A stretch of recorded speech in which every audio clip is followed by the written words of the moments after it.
Hello, you most beautiful stars. I am Courtney Stars, host of Stars of the Morning Light. Hello. Sorry, a card just dropped. I apologize for that if you've never been here before. We always pick from our Sacred Geometry deck.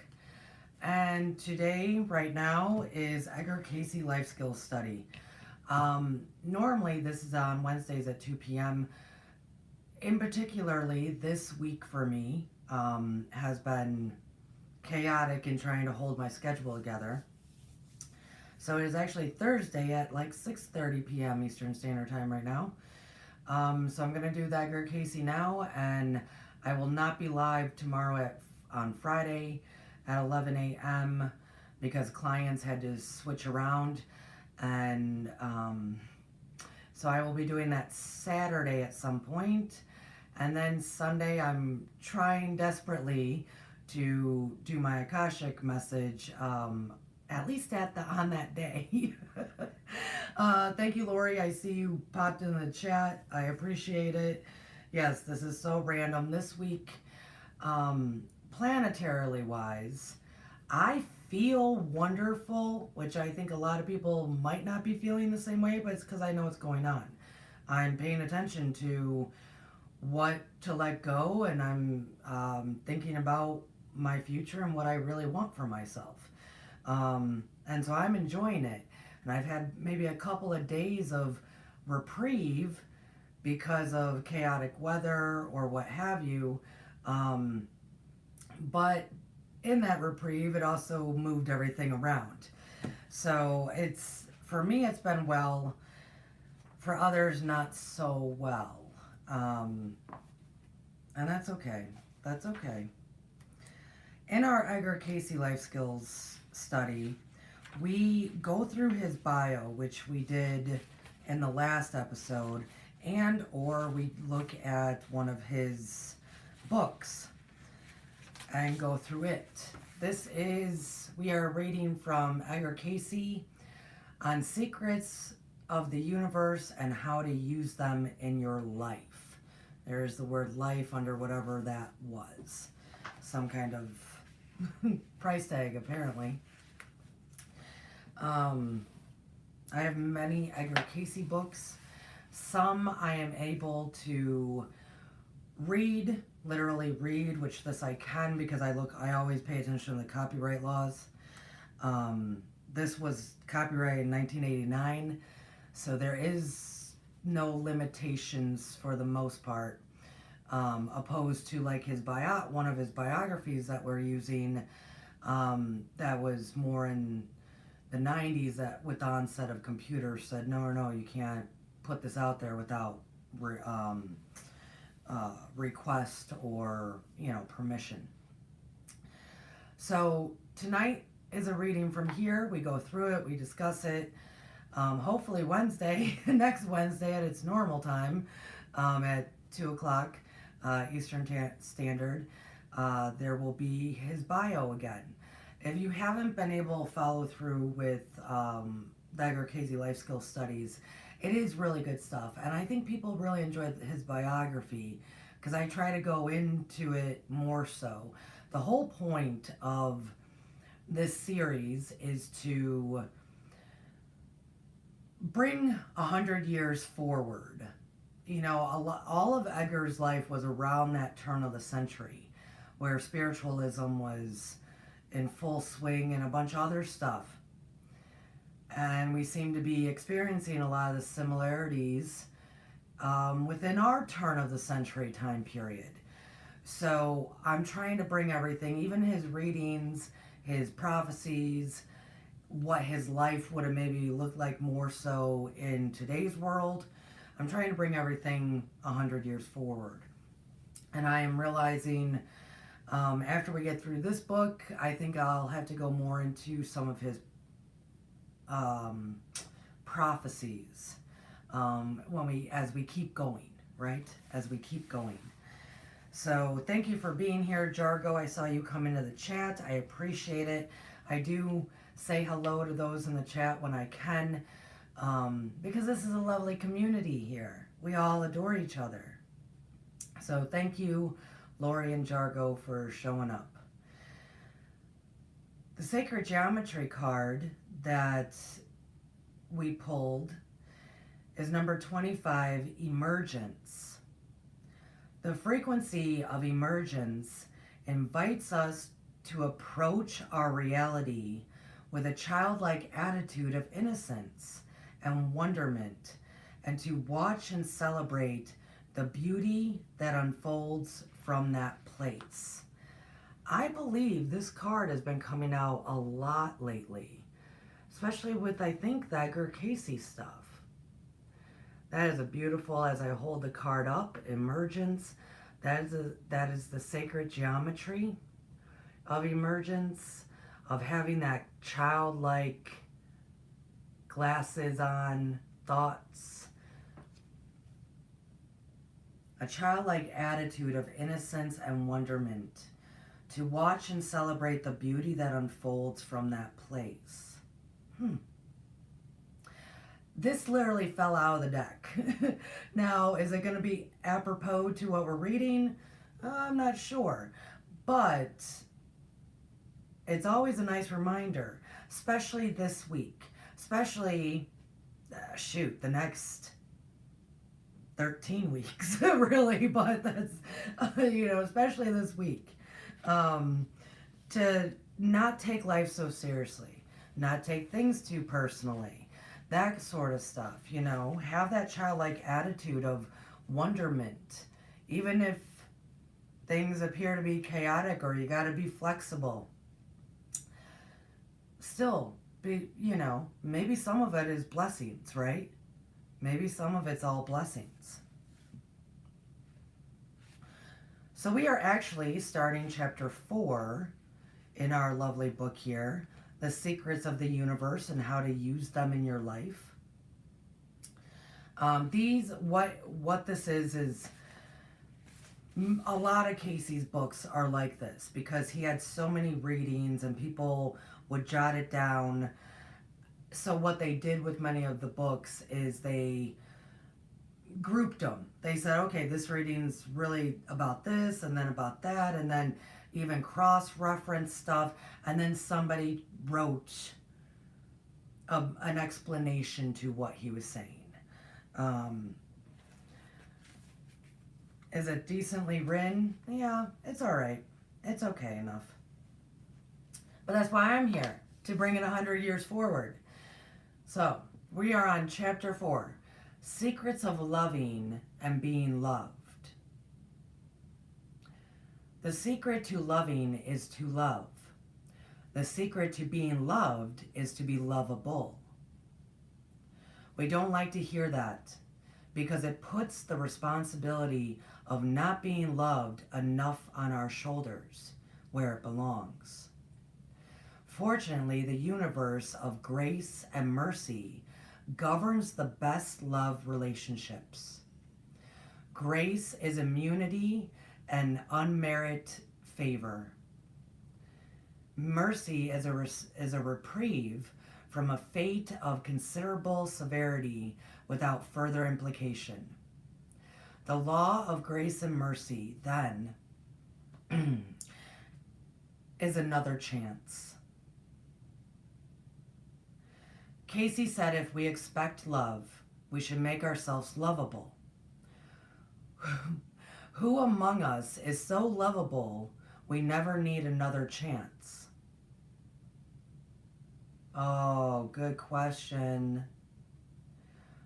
Who among us is so lovable that we never need another chance? I don't know. I don't know anyone. If you are half of a significant love relationship or marriage, what did you say, feel, and do when you got up this morning and looked at the one you're with?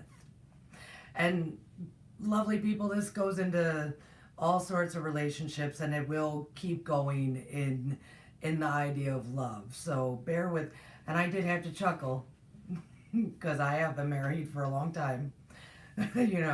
When you looked at them this morning. What did you think? Oh, geez.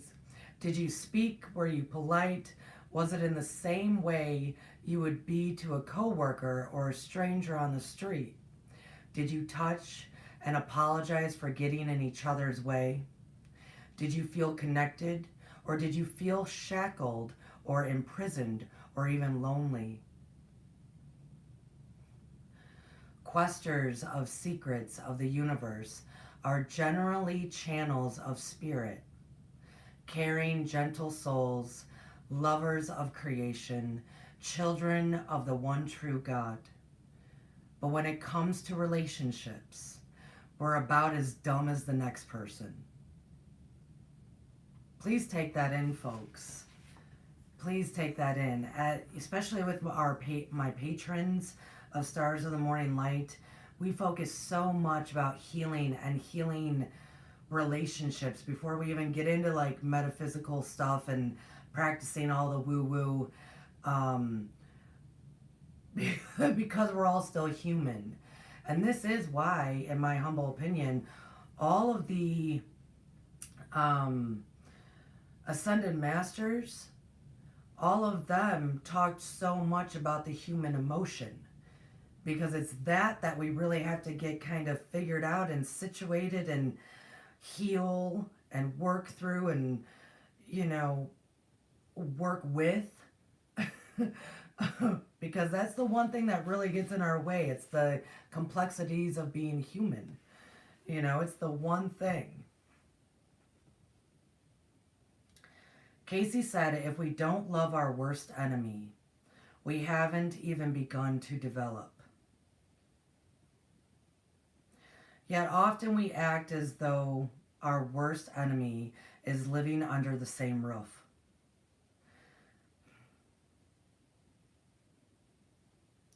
We're pillowing with, sharing meals with, and trying to build a life with someone who can't or don't even talk to. And many of us have been at it for 30, 40 years. What makes us different from the next person that we accept as truth? That when there is any sort of lack in our lives, it's our doing. We don't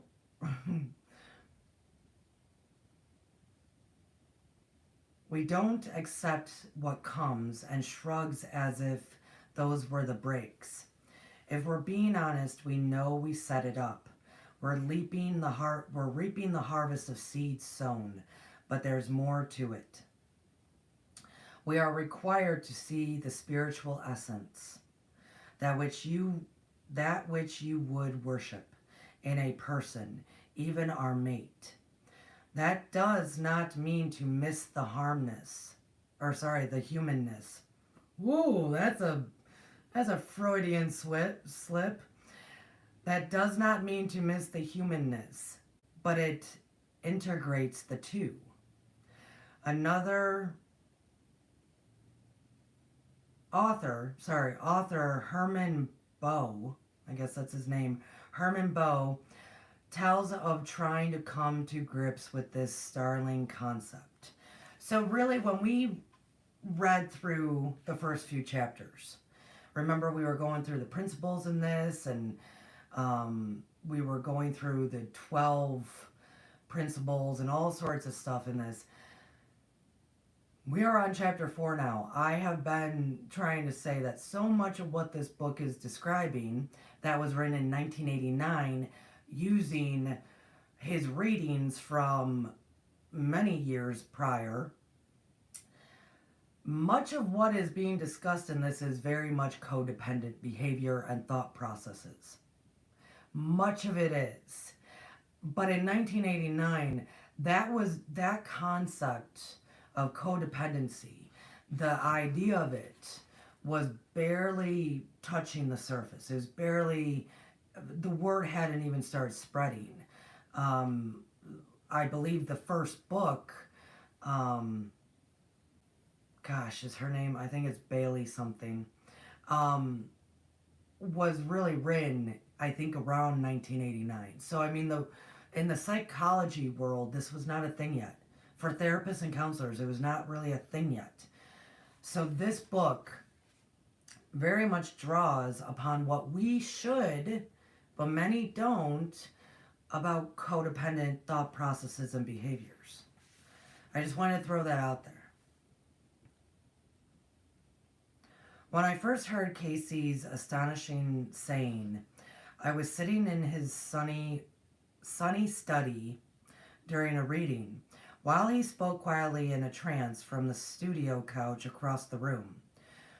Was a poised and measured voice only using poetic extravagance to make a point. Must we really see in each person that which we worship? Probably Cayce's saying directed us to affirm the soul origin and divine spark of which person we took on. Right, while we brought groceries from them, or chatted with them on the phone, or gave orders to an employee.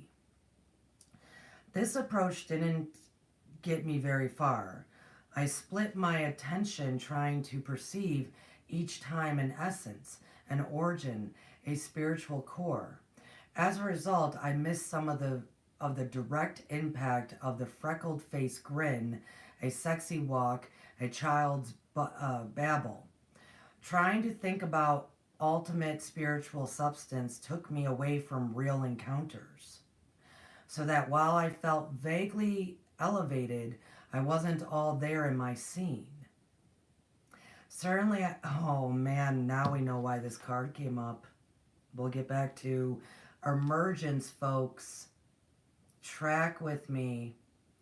Sacred geometry of emergence. The frequency of emergence invites us to approach our reality with a childlike attitude of innocence and wonderment. That's how to see the spirit in everyone.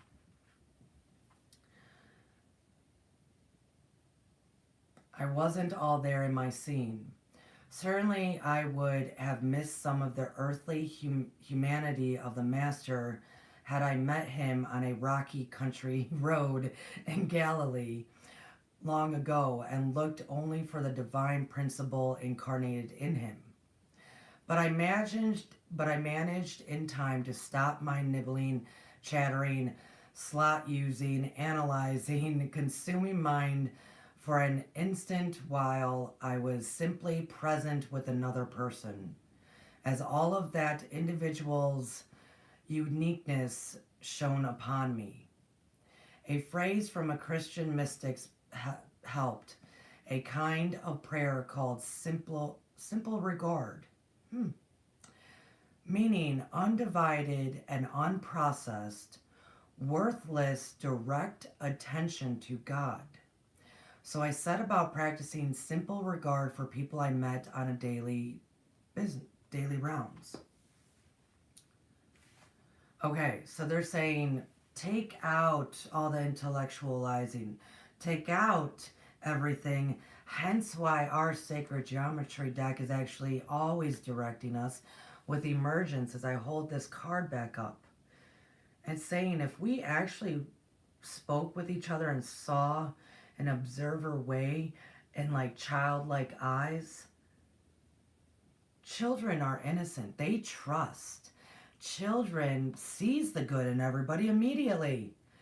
Doesn't see race, color, creed, religion. Doesn't see any of that. Everything's wonderful.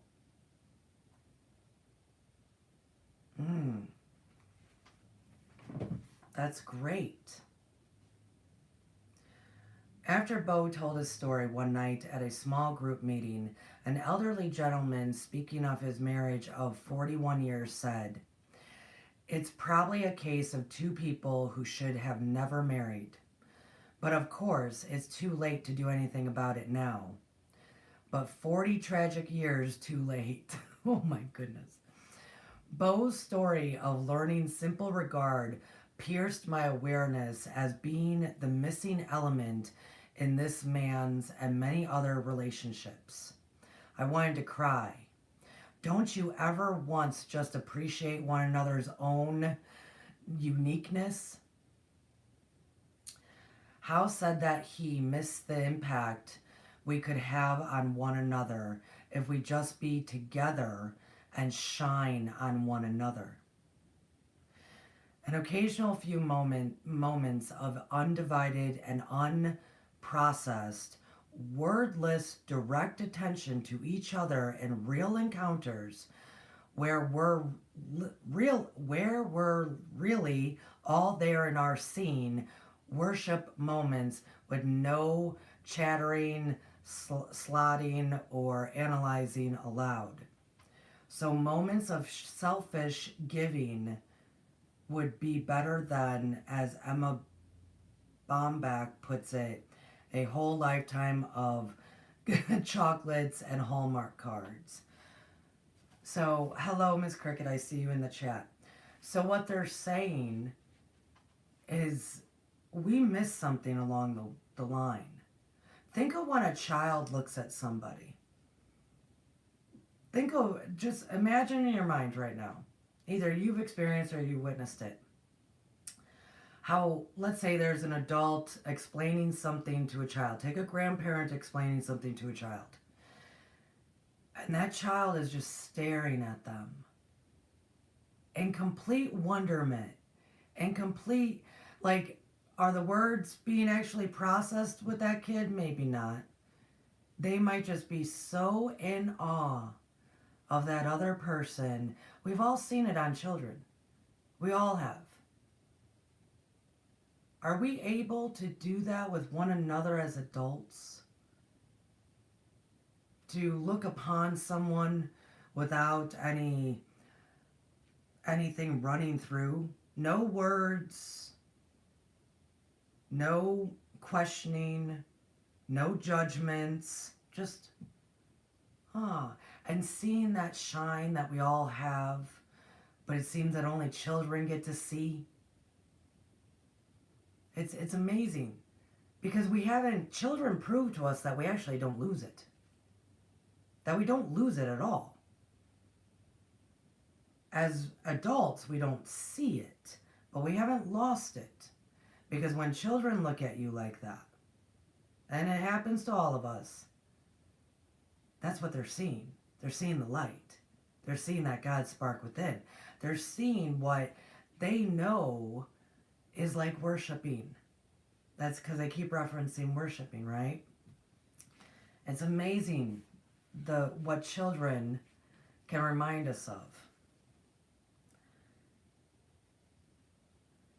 Is it ever too late to wake up and give? Not every relationship has to include sexual love, but life is about spiritual love. And while God is love, love is giving, even if it's only simple regard. If there's any truth in as ye sow, ye reap, then awakening each morning and asking, what can I give my mate today, is the secret key to the kingdom of heaven. Cayce called giving the pass key to the throne. If some of this sounds similar to the last chapter we just read, Secrets of Abundance, it's because it is. Abundant love comes to us when we give it with gratitude. Often in our attempts to do what is expected of each other, only the shadow knows what that is nowadays. We wind up making deals over whose turn it is to put out the cat. When schedule conflicts prevent one from keeping the bargain, we keep score and respond unkindly to the other's perceived neglect of little things. These conflicts may escalate into open wounds, gulfs of disappointment, and anger that must be crossed if we are to come back to the center again. What greater gift to present to another than unexpected kindness, gentleness, and patience? The simple regard the Father made us love, because like begets like. A loving giver created us. How can we be less? And then there's a page break and it goes beyond equality. So we're going to keep reading. But I do want to say So most of the subscribers here know that I had a chunk of time that I was a hardcore Christian, and I've studied it all. That's what I should just say. But I had a chunk of time, especially at the beginning of my marriage, um, that I was a hardcore Christian, and we got married very fast, very fast. Well, we got engaged in like 3 months. Got him married within like we got engaged in 3 months, moved in within five, and then the wedding happened, a few months afterwards. Um, and it was not easy. Let's just say it was actually horrible because we were both extremely codependent. We were both extremely wounded people. We were both and we didn't know each other. I mean, we got engaged very fast. And I mean, we did things very fast. So we're also trying to learn who we are, and we're also going through our own personal stuff. But I remember when everybody talks about Corinthians in the Bible. You know, that is the representation of love. And I always thought, as I would read over and over again, when people quote that, for me and my personal how I ended up using it, and everybody can use it. That concept is in everything. The one line that most people forget, they might say, and the most important of this is love. Or love is, gentle. Love is fair. Love, they quote the beginning. In the middle of all of that, Corinthians 13 or whatever it is, it says, after it gives a description of what love is, and then before it says, and the most powerful of all these is, love, faith, hope, love, and the most powerful is love, right? Right smack dab in the middle of it, it says, love keeps no record of wrongs. And whenever I hear somebody quote it, that line is missing entirely. Probably because they don't practice that part. When it's the biggest part of the whole damn thing, really, to help you practice how to achieve that kind of love. So, what it really is, I remember that was my mantra for a very long time in the beginning of my marriage. I just kept saying to myself over and over again, love keeps no record of wrongs. Love keeps no record of, sometimes in like crazy ways too. Love keeps no record of wrongs. It is how we practice it. So they go into giving of yourself to one another in romantic relationships, to others, what have you.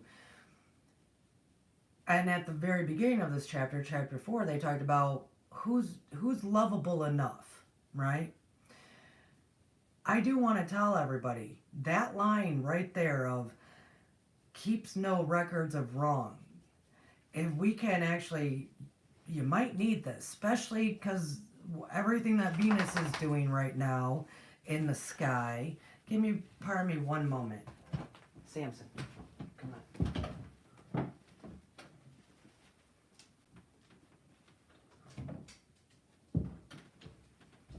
I apologize for that. It seems to happen every time I go live in the evening because I am normally here in the morning time, and my dog normally lays in the room with me, and then in the evening he's like, oh, I only got about 20 minutes, Mom, and then I gotta start moving. So I apologize for that. I was opening the door because if not, he would start shaking. Not like in a bad way, but he shakes so his floppy ears move back and forth to make a lot of noise. That's how he gets people's attentions. Or he clears his throat. That's what he does. So, going back to what I was saying, maybe because Venus is going into retrograde, doing a lot of stuff this week with Mars, Saturn, Jupiter, Venus. There's a lot of action this week in the stars, in the sky, right? that maybe people do need to hear this. If you need to use that as a mantra for you and any relationship that we have as us humans, at least for the time being, if you need to use that mantra, love keeps no record of wrongs. And I don't mean this, of course, if there is harm or danger truly happening. That is not what this is intended for. This is for all those little annoying bits that's not going to change. That's who that person is. That's not how you would do things. That does not fit into life at all, into your agenda, but that's who they are. And now you're with them. Could be parent, sibling, child, spouse. Doesn't matter. Love does not keep any record of wrongs. Ooh, so we're going to continue to read. Beyond equality. Edgar Cayce's most famous tenet is, mind is the builder and spirit is the life. Genesis refers that mind, the builder, is masculine and spirit, the life, is feminine. Herein lies the secret to ending the battle between the sexes. Oh, shit. Sorry. This was written in 1989, covering material that he put out there 100 years ago, give or take. Let's see where we're going, folks. Because in today's world, this is vastly interesting right now, isn't it? Hence why I'm doing Edgar Cayce life skill studies. Everything comes back around. Lori just laughed with me. Thank you for laughing with me. Herein lies the secret to ending the battle between the sexes. The most loving woman, spiritual type females, feel particularly distressed by the battle, yet have a particular problem: the storage of spiritual type males to love, men who can embrace their feminine natures. It isn't enough that a man is loving. And then it does say harmonious heterosexual who earns his share of living. Wow, yes, this is... We want a mate who is conservative in the ethereal realm. Okay, so they went straight to typical heterosexual, male, female. Women are more feeling, women are more spiritual, but it's hard to find a man who can even approach that. This is going to get interesting. Okay. All right. When women urge men to express their feminine, we don't expect of them painted fingernails and lace dresses, but we've been unable to articulate just what we do mean. We speak of preferring men who are generally sensitive, but that often gets translated into womanly, therefore unmanly and weak. That isn't what we meant. What we do want is a mate with whom to form of co-creative pair bonding. Finding one man who fulfills all our expectations is not impossible, but it is difficult. The inner world has been primarily a woman's domain. We little girls were encouraged to actualize our dreams and to develop such feminine virtues as intuition, nourishing, serving others, and the ability to surrender. We look for a man worth surrendering to and expect him to exhibit strength, ambition, dependability, and to gain power and material sufficiency.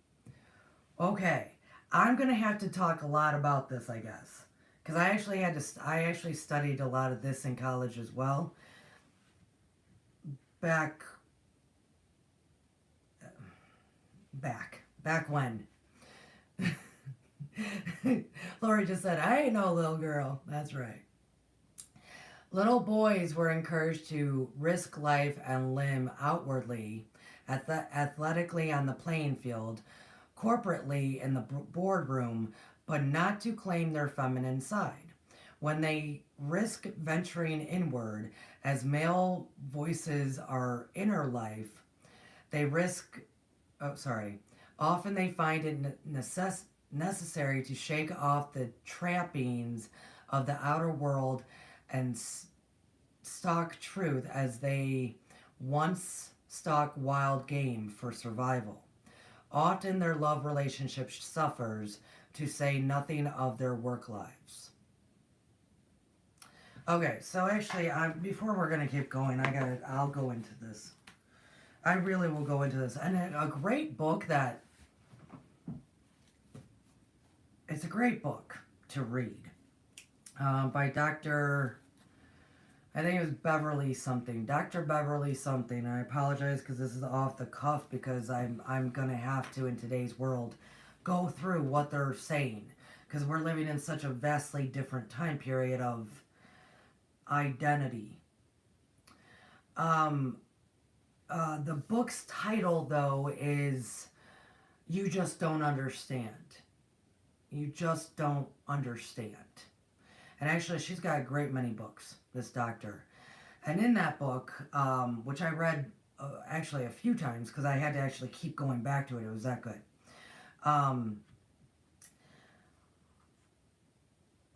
For a very long time in world history, women and boys, or girls and boys, were raised differently. And this can go back to a hunter and gatherer. This can go back to even when I was a child.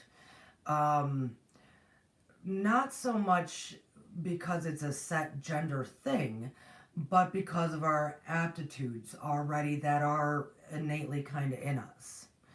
And you can watch, you can perceive it. This is so what she's referencing there is like women are just a bit more tapped into their femininity, which is related to the Holy Spirit or spirit, because spirit is emotions and communication and gentle and creation, because we are the ones that create, right? We're the ones that carry the creation. Let's say that. We're the ones that carry it. Let's say that. That we, as young girls,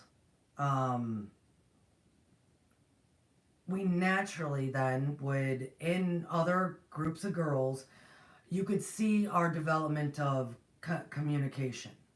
You could see our development in back to hunter and gatherer aspects of foreseeing what the tribe would need. Oh wow, little Johnny over there is getting sick. Wow, we need to go get certain, herbs and stuff right now. We need to gather that before this spreads through the tribe. There's aspects to women that are innately women. And then there are aspects to men that are innately men as well. This is going can get a little bit difficult. But when they're talking about that aspect of like boys roughhousing and it's outward, it's risking life in outward ways with athletics, the boardroom, that kind of thing, very masculine. You also see that with boys on the playground or boys when they're together. I mean, there's not a time that boys are not, jumping on each other and being boys, right? That then turns into, it's much more of an outward expression, and we all understand this very, very well. The general of what it was for a long time. We're all adults. We all understand this. What that does, though, especially in relationships, as this book is pertaining to, oftentimes we have no idea how we're communicating with each other. Like men, because of the masculine, they are fixers. They are fixers. Us women, because we are communicators, we want to talk about things. I even had this conversation with a female today. I was on the phone with her and I said, "Sweetheart, just because he's not telling you everything doesn't mean that's not being handled. You're having problems because he's not telling you everything, because we need to know all of the details." Us ladies. Men, if you're listening and it is a standard heterosexual kind of relationship, or one is very masculine, one is very feminine, um, uh, in energies, please know those who ride so much on the feminine, we don't really care what's happening. We just want to know everything that's happening. That's the only difference that men miss. We don't care so much. We just want to know step by step everything that's going on. That's how much we communicate, because that's what we do as women. We will go through every little detail verbally. Men, not so much. So when stuff like that happens, it messes up our communication. Men are fixers in a lot of ways. If I came home and was like, "Oh, this, and that happened at work," my husband might automatically start thinking, "How do I fix that? I don't even work at her place." Trying to fix. So when, in this book in particular, when it just said men have missed the mark with going into more of their spirituality, more in their femininity, it is not a matter of becoming weak or a matter of, putting on dresses, as this book said. What it refers to is those aspects. Women often don't want people to fix. We just want you to listen. That kind of thing. And it can go with whatever energy is happening.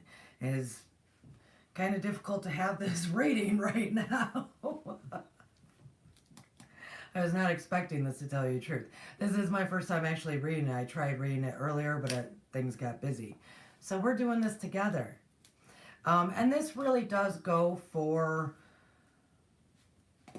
as we know in Hermetics, as we've talked about this actually many a times over, gender and the energy attached to that gender is usually what is more dominant. But in all of us, we have both masculine and feminine. So even the most masculine male can tap into his communicative, his creative side, his feeling side, right? He can tap into more of his feminine energy. Same goes for women. They can tap into more of their masculine energy. That's why, since this book was written, you got that boom in the 90s of girl power. This book is old. And that was them trying to step more into their masculine energy.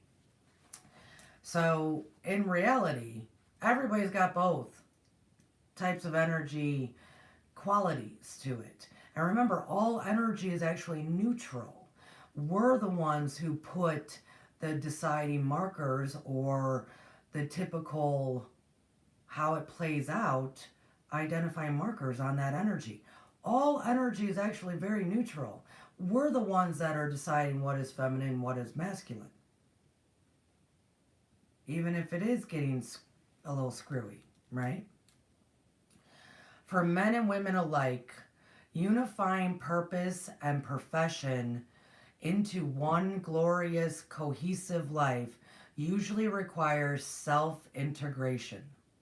Women generally are less resistant to this inner discovery process.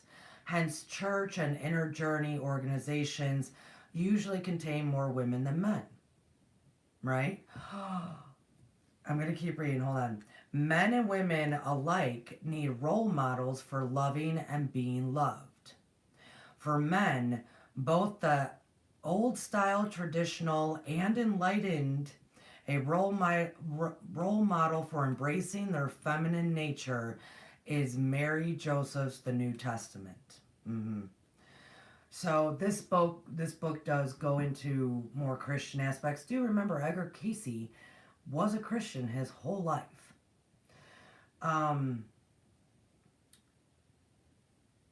We've talked about that too here when Grandpa Brian and Matt were on this program before. Two men, we were discussing with them about how to tap into their femininity, and they were hoping that in the next few years more men would actually start going to meditation groups, yoga class, to tap, whatever it may be, spiritual outlets of whatever it may be, right? That more men would start doing that, because generally it is more women. It is, because, well,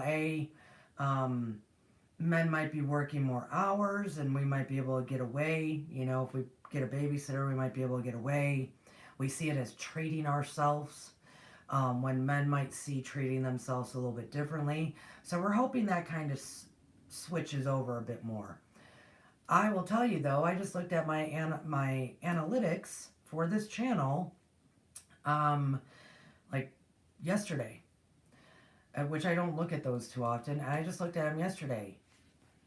And I want to say thank you, gentlemen. Thank you, fellas. Thank you, who refers to themselves as more masculine. You are holding down the fort for Stars of the Morning Light, so thank you. My ratio is like 69% male viewers to only like 39% or something like that female viewers. So thank you, gentlemen. I appreciate it. I really do. But with that being said, that does prove then that men might be participating in learning and understanding more spiritual concepts than we might be aware of. Hence, going back to, they don't tell us every little detail of their life, because for them, that's not a necessity. For women, telling every detail of our life feels like a necessity sometimes. So, thank you, men. I appreciate you. All masculine energy, you're welcome. Feminine energy, you're welcome. All peoples of all race, color, creeds, religion, all of it is accepted here. So that does prove that maybe slowly men are coming. Men are doing what, helps them feel good as well. Joseph was not weak or unmanly, self-centered or egotistical. He was a loving, caring, giving man, sensitive, intuitive, and obedient unto God, who spoke to him through dreams. He validated and supported Mary's mission and devoted himself to being her caretaker. Suppose he hadn't. Suppose upon learning of Mary's pregnancy, he had not accepted the role of servant to the new creation, had not transcended Jewish tradition, which demanded she be put away privately. Suppose he had ignored his dream and had not recognized through his angelic and intuitive faculties that something was alive and growing in Mary that would change the world. Suppose he had not subdued his ego, laid aside his fears of public opinion, and nurtured mother and child as needed. What he would have missed. Mary and Joseph are perfect examples of co-creative pair bonding, with Joseph expressing spirit and Mary expressing mind. So, I'm going to break again, and I don't know how far we're going to keep going, but I want to point out, so that's Joseph and Mary of the typical Bible that we know. For me personally, that is men being more masculine than anything else. That is true masculinity for me, than what they just said. True masculinity is a man that goes, you know what, my wife is amazing. My wife can succeed at all great things. My wife has creation in her. And he does what he can to serve her. And sometimes, if that does look like, hey, turn into that wife and saying, hey, lady, you need to pull back. Or, hey, lady, you need to listen to what I'm saying. Especially in today's world, 100 years later, when we have a lot of very powerful women or women that might go crazy, Karens. If a man is saying that to you, it's probably to protect you. Might be there to protect you from your own good. I tell people, and I'm being very vulnerable here, but if you know me as a friend, most people know that my household is really run by me. I handle pretty much all of it. And my husband does not tell me no to really anything. And he supports me in Stars in the Morning Light, and he knows and believes in what I'm doing.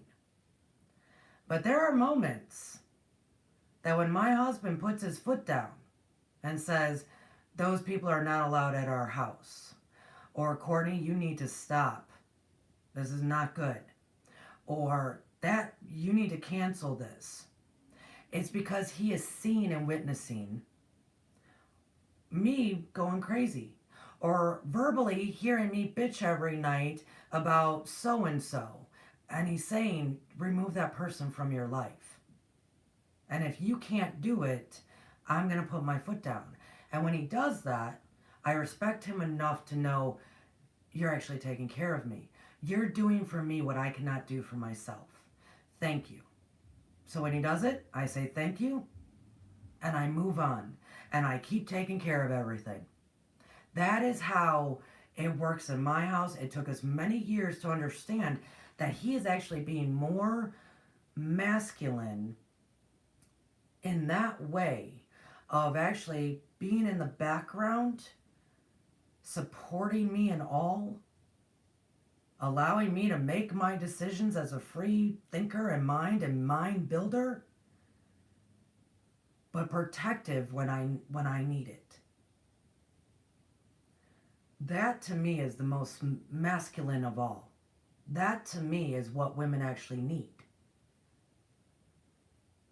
So but not all women have that. And everybody's got different degrees. Everybody's got different degrees. But I was very vulnerable there to express that I've also talked in many of my shows that my husband is able to be more on the feminine side. He's an artist and a musician. I married an artist and musician, right? So of course more sensitive. When I tend to ride so much in the kind of typical A mindset, very masculine, very get the job done, no matter if it's physical or not. We're at different degrees. But when he needs to, that is what man is. And that's what Joseph was for Mary. Oftentimes it was Mary leading. Same with actual Christ. And I'm bringing this up to make a point here. Same with Mary Magdalene. It is very much known now. Very much known. They have found enough documentation that, I've read it here on this program before, that Mary Magdalene with Christ, it was Mary Magdalene who decided where they traveled to next. It was not any of those other men. Mary decided, and they followed Mary. It was Mary that Christ would have these deep conversations with. It was Mary that he would turn to and go, what do you think? It was Mary that actually made the majority of the decisions for all of the disciples to follow.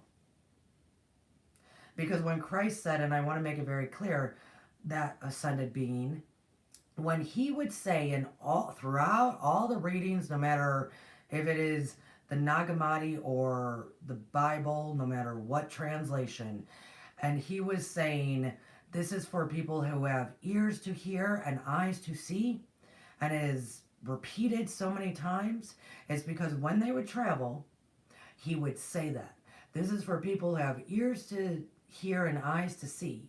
And if he started talking or doing something and it was clear that those people did not have eyes to see and ears to hear, he knew, don't waste our energy. We move on. We move on. And that is the time that we're in, folks. And I know I've said this before. It is no longer we waste time for those who don't have eyes to see and ears to hear. That's the entire reason why that is repeated so much, is for when the time comes and you are growing and you are expanding and you are being liberated and you are shining. Don't waste your time on people that don't have ears to hear and eyes to see. You move on. And every time he moved on, because he did, he was the one that moved around the most out of all the ascended masters. Because he knew that. Don't waste your time. Keep going. Move on to the next town, the next city, the next subscriber, the next this, the next that, right? Move on. It was every time Mary, he would turn to Mary and go, where are we going next? I have no idea. I don't even really know where I am. She was his ultimate co-builder, co-parenting. Well, not parenting, sorry. All of it. As they said, co-partnership. What was the word they were? Co-bonding. Co-creative pair bonding. He rode with her. He would just, so he could do his thing. And I will tell you, all ascended masters and all people that get to a certain level, they need a trusted pair bonding with them. They need a co-creative person with them. And like I said, that's who my husband is. Does he tell me what to do day in and day out? No. Oh, hell no, he does not. I do all sorts of everything. I make all sorts of decisions. But if it's something big, or if I can't see I'm getting in my own way, that's his job. Same as if I turn to people and I say, if this is for people who have ears to hear and eyes to see. And if they aren't, and I'm trying to push because I care, because I have such a big heart, that's his job to say, move on, Courtney, move on. And he does it, and he does it very well. So that was me on my bit of soapbox, but it does not matter masculine or feminine as far as pair bonding, co-creative. Everyone's going to need someone like that. Everyone is. And you, I'm sure, do much for them in return. But it's exactly what Joseph was like. Mary and Joseph are perfect examples of co-creative pair bonding, with Joseph expressing spirit and Mary expressing mind. In this house, that's exactly what somebody would sum it up to. Brad expressing spirit and Mary expressing, and me expressing mind. Wow. Women today still often think that expressing the masculine and using our minds means competing in a man's world. We don't we don't wear pinstripes in an attempt to blur gender identity. Spirituality, or asexualizing ourselves. We are confusing male and female with masculine and feminine. They are not one and the same. Women, okay, so they literally said we don't wear pinstripe suits to start confusing our gender identity, spirituality, asexualizing ourselves. They literally just said we don't do that. We are confusing male and female with masculine and feminine. There you go, everybody. They are not one and the same. Women, both oppressed and liberated, also need the role model for embracing their masculine nature, such as Mary. Mary was not aggressive or angry, but submissive to God, not Joseph. She knew herself to be valuable. After conceiving, she spoke powerfully of her vision of herself as blessed and the great things God was doing through her. Speech making is a product of mind. Joseph's role was to keep and protect Mary, to bring her conception safely to life. Protect service is a product of spirit. Protection is actually a product of spirit. Spirit is actually more feminine. Public speaking, being bold, is product of mind, which is more masculine.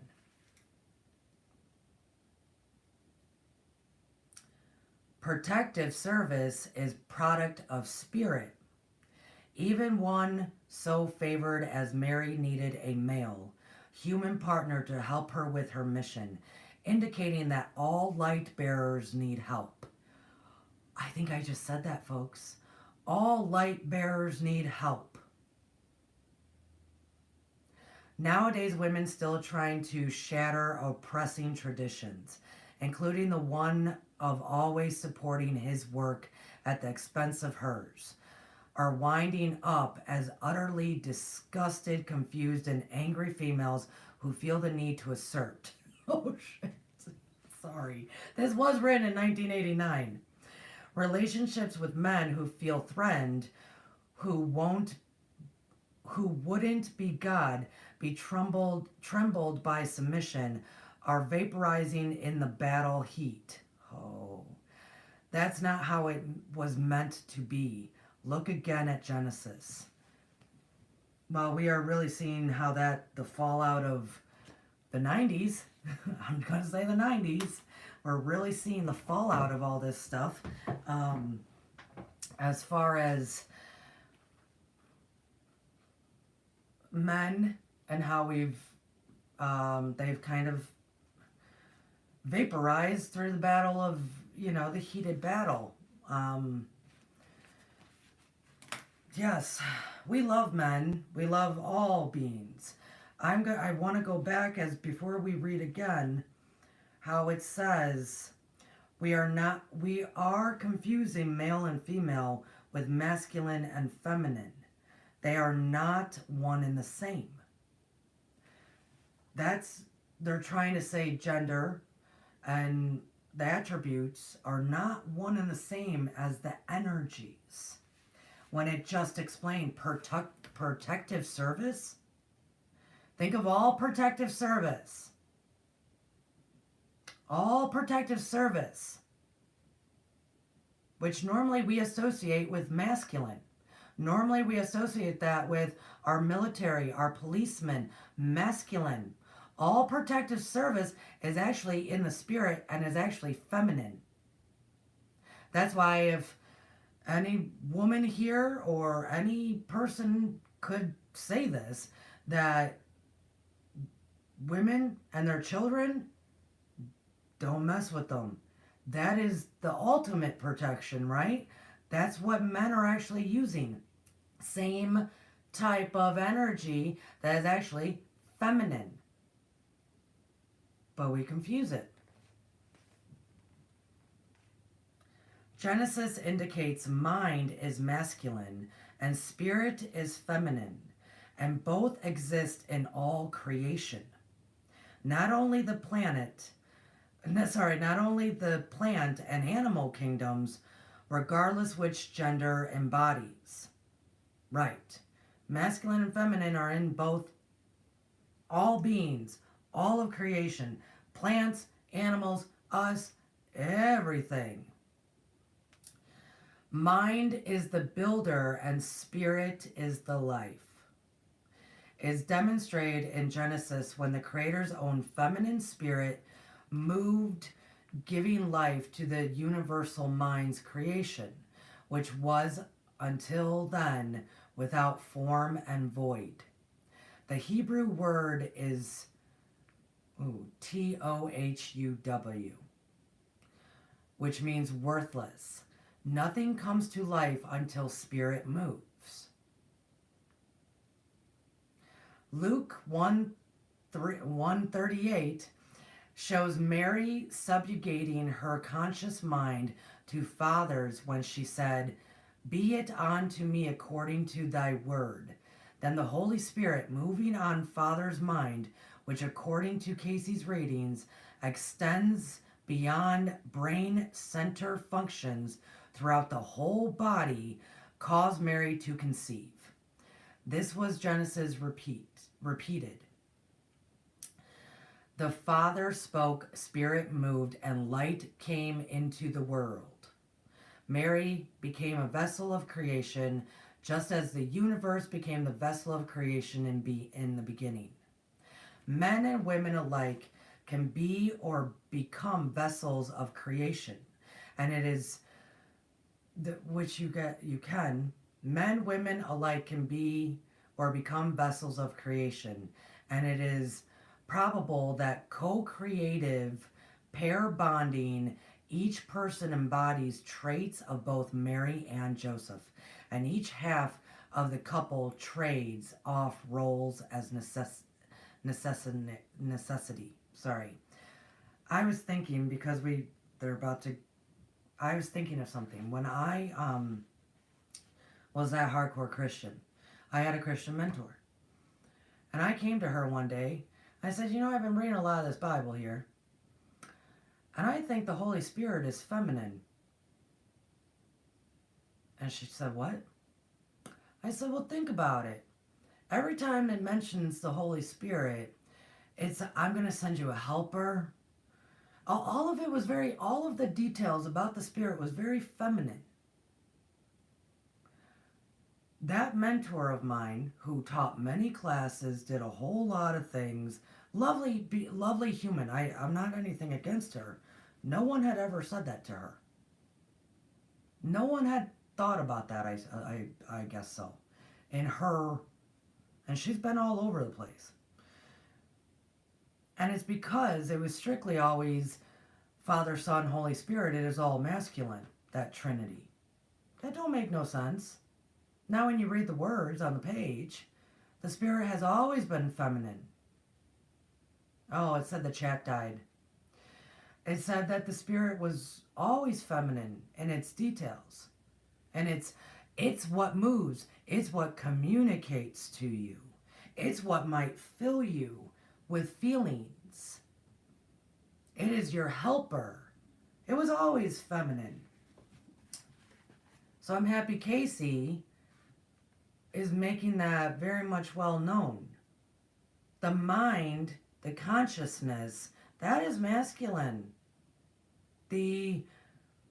Our feelings, our communication, creation, that's more feminine. But all is within one.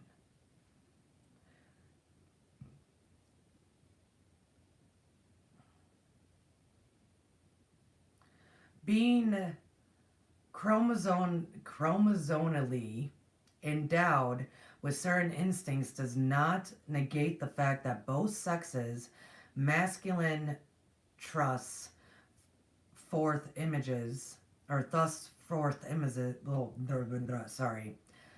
both sexes, masculine has images, such as when artist Georgia O'Keeffe does images emanating the spirit onto caves. You remember Georgia O'Keeffe was doing like the cave stuff. In each of us, spirit serves as giving life to what mind creates. Be it a child, a book, a painting, a career. When two people join minds and spirits in serving one another's creations, arguments stimulated by traditional role-playing vaporize in the sense of wonderment and joy. Our task is to get a sense of our own well as the other's mission, whatever that might be, to find something to support and nurture in one another. Mind needs spirit to give life, but spirit needs mind in order to have something to give life to. Joseph knew Mary's task before he married her. Traditionally, we marry before getting a sense of what our work is to be. Then, when one discovers it, the other hasn't. The other begins to feel neglected and leaves or wants to. In loving, we must somehow comprehend this. As androgynous souls possessing both male and female, as well as both masculine and feminine characteristics, we were furthered by mind and fathered by mind, sorry guys, fathered by mind and mothered by spirit, and given the universal mind with which to create. Some of us became chronic miscreants, necessitating a human mind which blocked the consciousness of the universal mind with which we've been trying to reconnect ever since. Our souls implore the effort, though futile if we fail to connect with the integrity of one another. As lovers, we require the courage of a Mary and a Joseph in ourselves and in a partner, to surrender to and integrate both the masculine and feminine natures, and to recognize each other as co-creative servants to one another. This goes beyond equality. Of course, it is our error to believe the Creator intended there to be a dominant sex or color. I want to read that again. Of course, it is an error to believe that the Creator intended there to be a dominant sex or color, but merely being equal is insufficient. Perhaps when the battle ends, we will lighten up to one another and rise from the ashes, as Edgar Cayce said, equal to being in our Creator's presence. So, back to our sacred geometry card, emergence. The frequency of emergence invites us to approach our reality with a childlike attitude of innocence and wonderment, and to watch and celebrate the beauty that unfolds from that place. I'm going to hold the sacred geometry up again, emergence. There's so much in today's world that honestly I'm waiting for that last line. That last line that says, as these are Cayce's words, Edgar Cayce said, equal to being in our own Creator's presence. Imagine if we could all just see each other beyond this battle of sex, gender, race, color, creed, religion, all of it. Imagine if we could look past that like we were innocent children again that don't see any of that, and see just the beautiful light of that person. If we could do that, and live our days that way, then we would be striving more so to be equal to being in our Creator's presence. We would be striving more so to be like all of creation, to be more so of that ascended master, to be more so like God himself, as we talk about in Hermetics a lot. Would be more so not in the battles. Because now, this book was written in 1989, and clearly lots happened since then. Clearly things are way out of whack, because none of it has to do with any of it. None of it has to do with anything. It does not matter. Masculine and feminine energy is within all. We know this. It's a Hermetic principle. We know this because of physics and science. We know this from all spiritual texts across the board. It is undeniable. We also know that battles continue to go on and on and on.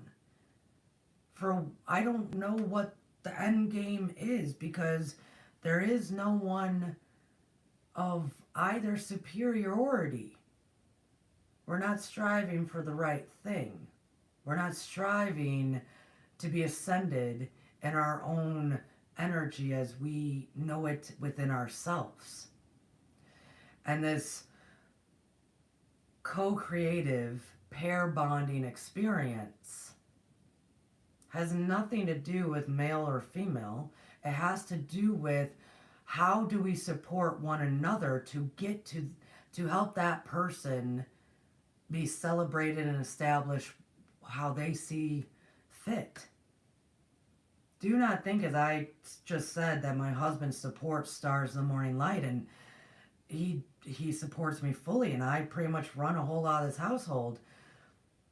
Don't think that, yeah, when he needs to put his foot down, I don't listen. And also don't think that I don't do what he needs to be successful as well. I am that woman that makes his lunches every night before, so for work the next day. I am that woman that never helps him. He never forgets he's a man around me. I am that woman that does a lot of the traditional, quote unquote, feminine things. Because that is, for me, how I can support him and what I know he's got to go do out in that heat and working all day. And because he's supporting me. It's co-bonding, co-creation, co-working together. We are also two very different people. He is an extreme introvert. I clearly am an extrovert. We work it out. We work it out.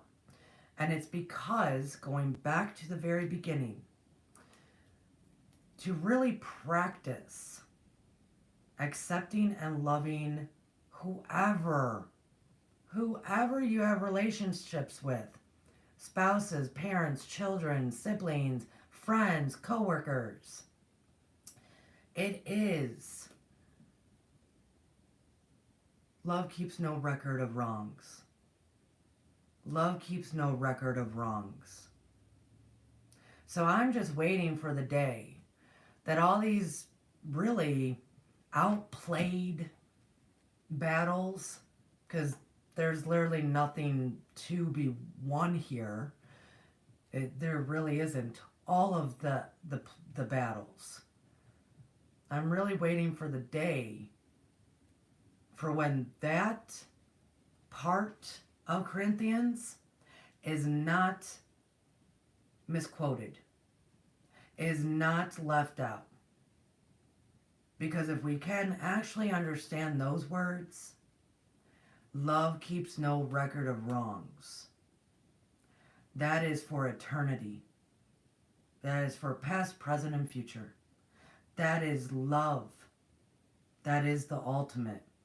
That is God. That is what we should all aspire to be doing. There is no real battle. There just isn't. Because what we should be striving for is to equal ourselves to God, as we learned in Hermetics. As Cayce is saying, to equal, to be in our Creator's presence. He's saying to just even be in the presence of the Creator is what we should be striving for. When Hermetics would say you better actually equal yourself to the Creator to even understand the Creator enough to be able to even practice and change and become and create and use all the Hermetic principles.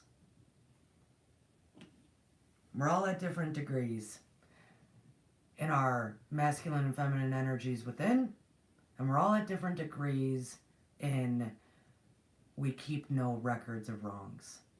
So, thank you all for being in the chat. We're going to keep going through the book, man. We're just going to keep going. This was an Edgar Cayce's life skill study. Usually I'll do a biography or I'll be in one of his books. I will not be here at 11 a.m. on Friday morning tomorrow. I'm actually probably going to do the Star Consciousness versus Third Eye Part 3. sometime on Saturday, I'm hoping. Is what I'm hoping. My week has gone pretty crazy. Or maybe I'll see you Friday night. I really don't know yet, guys. I'm throwing things in there, so I appreciate and I apologize for the scattered live videos, but I do appreciate those who could show up. I saw Beloved in there, Cricket in there, Chloe, I saw you show up. Thank you all for coming. Oh, it was a good time. It was a good time. It was. It was. And thank you for not keeping any records of wrongs, at least for today. Cheers, everybody. Bye.